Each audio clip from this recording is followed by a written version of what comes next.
ગાંધીધામ નગરપાલિકાની ગંભીર બેદરકારી। ગાંધીધામ નગરપાલિકા કચેરીમાં અગ્નિશામક સિલિન્ડરની તારીખ પૂર્ણ થયાને 1.5 મહિનો વીતી ગયા છતાં સત્તાધીશો અને જવાબદાર અધિકારીઓ ઘોર નિંદ્રામાં। રાજકોટમાં ગેમ ઝોનમાં આગ લાગવાના બનાવને લઈને 28 માસૂમ બાળકો સહિત નિર્દોષ લોકો મૃત્યુ પામ્યાની ઘટના બાદ રાજ્ય સરકાર એક્શન મોડમાં આવી હતી। રાજ્ય સરકારે તમામ જિલ્લાઓમાં ગેમ ઝોનમાં ફાયર સેફટી, બાંધકામ મંજૂરી અને ઇન્ટરવાયરિંગ તપાસવા આદેશ કર્યા હતા।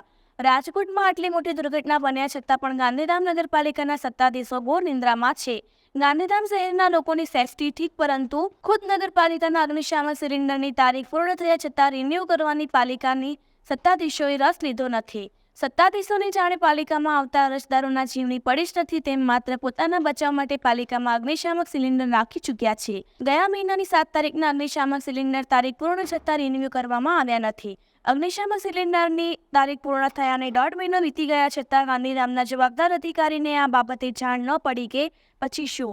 ગાંધીધામના સત્તાધીશો રાજકોટના ટીઆરપી ગેમ ઝોનમાં થયેલ દુર્ઘટનાની રાહ જોઈ રહ્યા છે।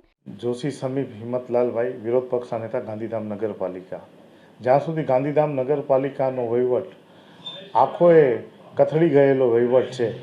ફાયર બ્રિગેડની જ્યાં સુધી વાત હોય તો ફાયર બ્રિગેડની અંદર રાજ્ય સરકાર દ્વારા કોઈ નાની એવી જગ્યામાં જવા માટે બુલેટની વ્યવસ્થા આપવામાં આવી હતી અને બુલેટની અંદર નાની એવી સાંકડી જગ્યામાં પણ બુલેટ જઈ શકે અને ફાયર ફાઇટિંગની વ્યવસ્થાઓ એના થ્રુ આપણે ફાયર અટકાવી શકીએ। આજની તારીખમાં આ બુલેટ ક્યાં છે, કઈ હાલતમાં છે, એનું પણ કોઈ ઠેકાણું નથી। ગાંધીધામ નગરપાલિકાની અંદર માત્ર પહેલા માળે જો આગ લાગે તો માત્ર એક જ સીડી છે, ત્યાંથી ઉતરવાની કે અન્ય કોઈ એક્ઝિસ્ટ, જેને કહેવાય કે ઇમરજન્સી એક્ઝિસ્ટની કોઈ પણ વ્યવસ્થા છે નહીં નગરપાલિકાના ખુદની અંદર। ગાંધીધામ નગરપાલિકાની અંદર આપે જેમ કહ્યું કે જે પણ એમણે બોટલ્સ રાખવામાં ત્યાં આવેલા છે ફાયર ફાઇટિંગને બુઝાવવા, ફાયર લાગે ને એને બુઝાવવા માટેના, એ પણ બધા એક્સપાયરી ડેટના લાગેલા છે। આજે એને એક્સપાયરી ડેટ, ચીફ ઓફિસર અત્યારે હાલમાં છે નહીં, મોટાભાગનો સ્ટાફ ટ્રેનિંગ લેવા માટે ગયેલો છે।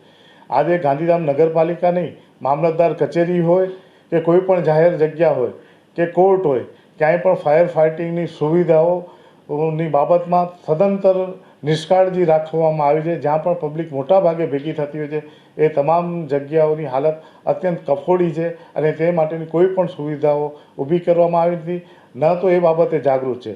નગરપાલિકા માત્ર ને માત્ર કાગળ ઉપર પોતાનો દેખાવો કરી રહી છે અને માત્ર એવું દેખાડી રહી છે। ગેમ ઝોન માત્ર બંધ કરી દેવાથી પૂર્ણ નહીં થાય, પરંતુ એવી જ રીતે કેટલીય બહુમાળીઓ બિલ્ડિંગો કે જેઓ જર્જરિત છે, પડવાની હાલતમાં છે, કોઈ દુર્ઘટના ઘટે એવી પરિસ્થિતિ છે, માત્ર નોટિસ આપી અને નગરપાલિકાએ સંતોષ માની લીધો છે। ખરેખર તંત્ર, સમગ્ર કચ્છનું, જિલ્લાનું તંત્ર આ બેદરકારી બાબતે સજાગ બને અને લોકોની જાન અને માલનું નુકસાન ન થાય એની સત્વરે કાળજી લે, એ જ માંગણી છે।